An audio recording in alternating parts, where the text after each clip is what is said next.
दोस्तों, ऑस्ट्रेलिया के खिलाफ मेलबर्न में खेले गए चौथे टेस्ट के पहले दिन गेंदबाजों में आकाशदीप तो वही बल्लेबाजों में कप्तान रोहित शर्मा का रहा जलवा। जहां पर तेज गेंदबाज आकाशदीप ने अपनी घातक तेज तर्रार गेंदबाजी से कंगारू बल्लेबाजों की तोड़ दी कमर और एक बार फिर से अपनी इनस्विंग आउटस्विंग गेंदबाजी से जबरदस्त लय में गेंदबाजी करते हुए ऑस्ट्रेलियाई बल्लेबाजों का सुपड़ा साफ करते हुए 6 विकेट लेकर रचा इतिहास। तो वही कप्तान रोहित शर्मा ने टेस्ट को T20 बनाते हुए चौके छक्कों की बारिश करते हुए ठोक दिया टेस्ट का सबसे तूफानी शतक। नमस्कार दोस्तों, स्वागत है आपके अपने पसंदीदा क्रिकेट चैनल क्रिकबोबो में। दोस्तों, इस वीडियो में हम आपको भारत और ऑस्ट्रेलिया के बीच मेलबर्न क्रिकेट ग्राउंड में खेले गए बॉक्सिंग डे टेस्ट मुकाबले के पहले दिन की पूरी हाईलाइट आपको दिखाने वाले हैं। लेकिन वीडियो में आगे बढ़ने से पहले आप मोहम्मद सिराज और जसप्रीत बुमराह में से किसे भारतीय टीम का सबसे सफलतम टेस्ट गेंदबाज मानते हैं, कमेंट में जरूर बताएं। वीडियो पसंद आए तो इसे एक लाइक और चैनल को सब्सक्राइब करना बिल्कुल भी ना भूलिए। तो दोस्तों, जैसा कि आप सभी जानते हैं कि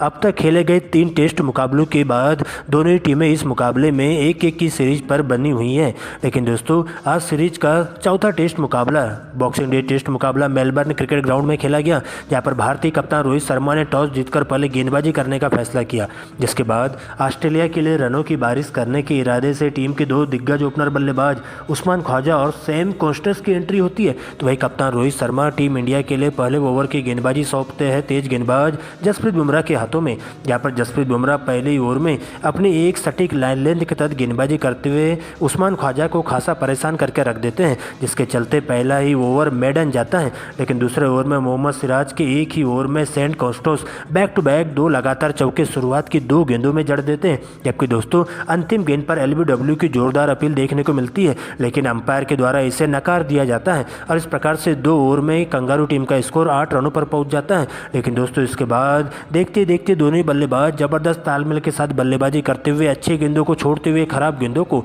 बाउंड्री लाइन के बाहर पहुंचाते हुए दिखे जाते हैं और इस प्रकार से पहले 15 ओवर में ऑस्ट्रेलिया की टीम बिना विकेट खोए स्कोर बोर्ड पर 50 रन बना लेती है। इसके बाद 16 ओवर में तेज गेंदबाज आकाशदीप अपनी घातक गेंदबाजी से कंगारू टीम के बल्लेबाजों पर टूट पड़ते हैं और आते ही एक ही ओवर की अंतिम 2 गेंदों पर 2 लगातार विकेट लेकर ऑस्ट्रेलियाई बल्लेबाजों की कमर तोड़ के रख देते हैं, जहां पर उस्मान ख्वाजा को 26 रन तो वही सेम कॉन्स्टेंस को मात्र 4 रनों के स्कोर पर चलता कर देते हैं। जिसके बाद नए बल्लेबाज लबुशेन का साथ देने के लिए स्टीव स्मिथ की एंट्री होती है। दोस्तों, इसके बाद स्टीव स्मिथ के द्वारा मोहम्मद सिराज को जम के टारगेट किया जाता है और एक बार फिर से तूफानी अंदाज में बल्लेबाजी करते हुए सिराज को एक ही ओवर में 20 रन ठोक देते हैं, जिसमें 2 लगातार चौके और 2 गगनचुंबी छक्के भी शामिल रहते हैं। दोस्तों, इसके बाद तो लबुशेन और स्टीव स्मिथ के बीच में एक बेहतरीन अटूट साझेदारी बिल्ट होने लगती है। यहाँ पर दोनों बल्लेबाज आतिशी पारी खेलते हुए भारतीय टीम के गेंदबाजों के परखच्चे उड़ाना शुरू कर देते हैं और टीम इंडिया के तेज गेंदबाजों के साथ साथ स्पिन गेंदबाज विकेट के लिए तरसते हुए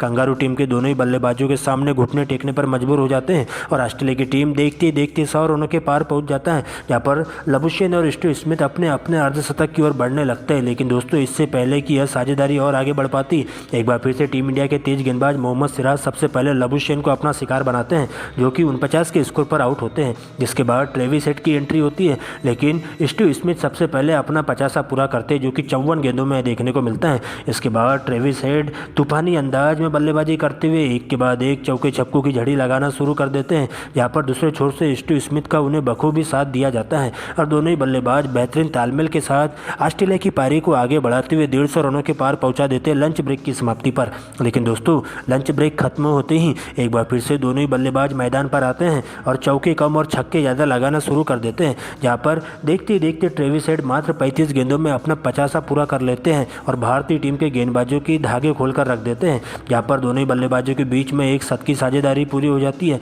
यहाँ से स्टीव स्मिथ अपने शतक की ओर बढ़ने लगते हैं, तो वे दूसरे छोर से ट्रेविस हेड उनके साथ कंधे से कंधा मिलाकर चलते हुए दिखाई देते हैं। लेकिन दोस्तों, 55वें ओवर में स्टीव स्मिथ के लिए काल बनकर आते भारतीय टीम के तेज गेंदबाज मोहम्मद सिराज और विस्फोटक बल्लेबाज स्टीव स्मिथ को 81 के स्कोर पर कॉटन बोल्ड करते हुए कंगारू की टीम को लगने वाला चौथा बड़ा झटका होता है। लेकिन दोस्तों, एक छोर से ट्रेविस हेड अभी भी अंगद की तरह डटकर मुकाबला करते हुए चले जाते हैं और अब उनका साथ देने के लिए नए बल्लेबाज के तौर पर मिचेल मार्श की एंट्री होती है। लेकिन इसके बाद तो एक बार फिर से आक्रामक रवैया अपनाते हुए ट्रेविस हेड तूफानी अंदाज में शतक की ओर बढ़ने लगते हैं, जहाँ पर बॉल देखो और बॉल पेलो वाले नियम के तहत बल्लेबाजी करते हुए ट्रेविस हेड का बल्ला जम के गरजता है और मात्र 54 गेंदों में ही टेस्ट का सबसे तूफानी शतक पूरा हो जाता है और इस प्रकार से एक यादगार पारी उनके द्वारा खेली जाती है। दोस्तों इसके बावजूद भी ट्रेविस हेड का बल्ला यही नहीं रुकता है, लेकिन दोस्तों दूसरे छोर से उन्हें किसी भी बल्लेबाज का साथ नहीं मिलता है, क्योंकि नए बल्लेबाज मिशेल मार्श मात्र 2 रन बनाकर आकाशदीप की गेंद का शिकार बनते हैं और कंगारू की टीम को 5वां झटका दे दिया जाता है।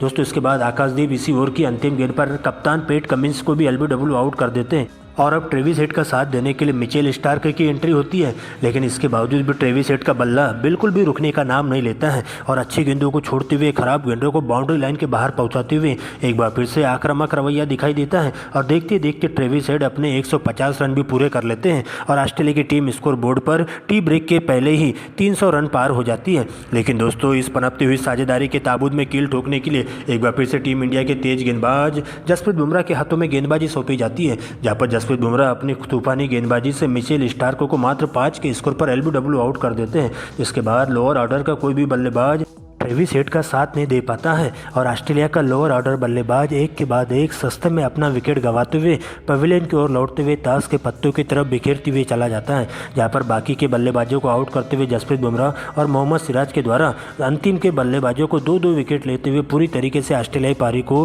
320 के स्कोर पर क्लीन बोल्ड करते हुए पवेलियन का रास्ता दिखा देते हैं और इस प्रकार से देखते ही देखते ऑस्ट्रेलियाई टीम स्कोर बोर्ड पर 320 रनों पर ऑल आउट हो जाती है, जहां पर ऑस्ट्रेलिया की तरफ से सबसे ज़्यादा रन बनाए जाते हैं ट्रेविस हेड के द्वारा, जो कि 152 रन स्कोर बोर्ड पर टांगते हुए पवेलियन की ओर लौटते हैं। जबकि दोस्तों टीम इंडिया की तरफ से सबसे ज़्यादा विकेट मोहम्मद सिराज और जसप्रीत बुमराह के खाते में 2-2 विकेट जाते हैं, तो वही तेज गेंदबाज आकाशदीप के खाते में 6 विकेट जाते हैं और इस प्रकार से ऑस्ट्रेलिया की टीम स्कोर बोर्ड पर 320 ही रन जोड़ पाती है और इसी बीच टी ब्रेक होता है। लेकिन दोस्तों इसके बाद तीसरे सेशन का खेल शुरू होता है, जहां पर भारतीय टीम की पहली पारी के लिए रनों की बारिश करने के इरादे से टीम इंडिया के 2 धाकड़ ओपनर बल्लेबाज केएल राहुल और यशस्वी जायसवाल मैदान पर एंट्री हो जाती है, जहां पर एक बार फिर से पहले ओवर में केएल राहुल का सामना होता है तूफानी गेंदबाज मिचेल स्टार्क से, जहां पर केएल राहुल पहले ओवर में बैक टू बैक 2 लगातार चौके लगाते हुए मिचेल स्टार्क की लाइन लेंथ खराब करने की भरपूर कोशिश करते हैं। जबकि दूसरे ही ओवर में यशस्वी जायसवाल का बल्ला जम के गिरता है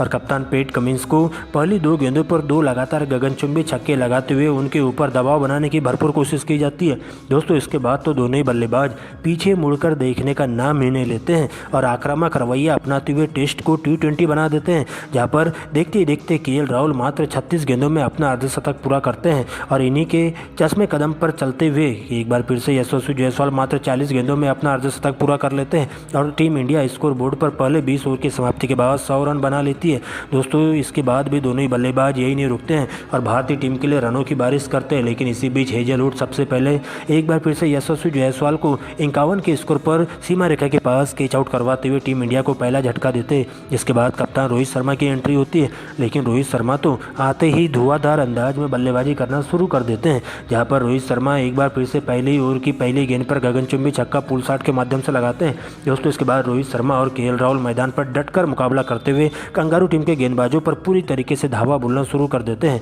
भारतीय टीम के दोनों ही बल्लेबाज जबरदस्त लय में बल्लेबाजी करते हुए पूरी तरीके से इस मुकाबले में भारतीय टीम के लिए रनों की बारिश करते हुए देखे जाते हैं और देखते देखते टीम इंडिया के स्कोर को पहले दिन के खेल की समाप्ति तक स्कोर बोर्ड पर 150 रनों के पार पहुंचा देते हैं, जहां पर रोहित शर्मा और केएल राहुल अभी भी क्रीज पर नाबाद लौट जाते हैं।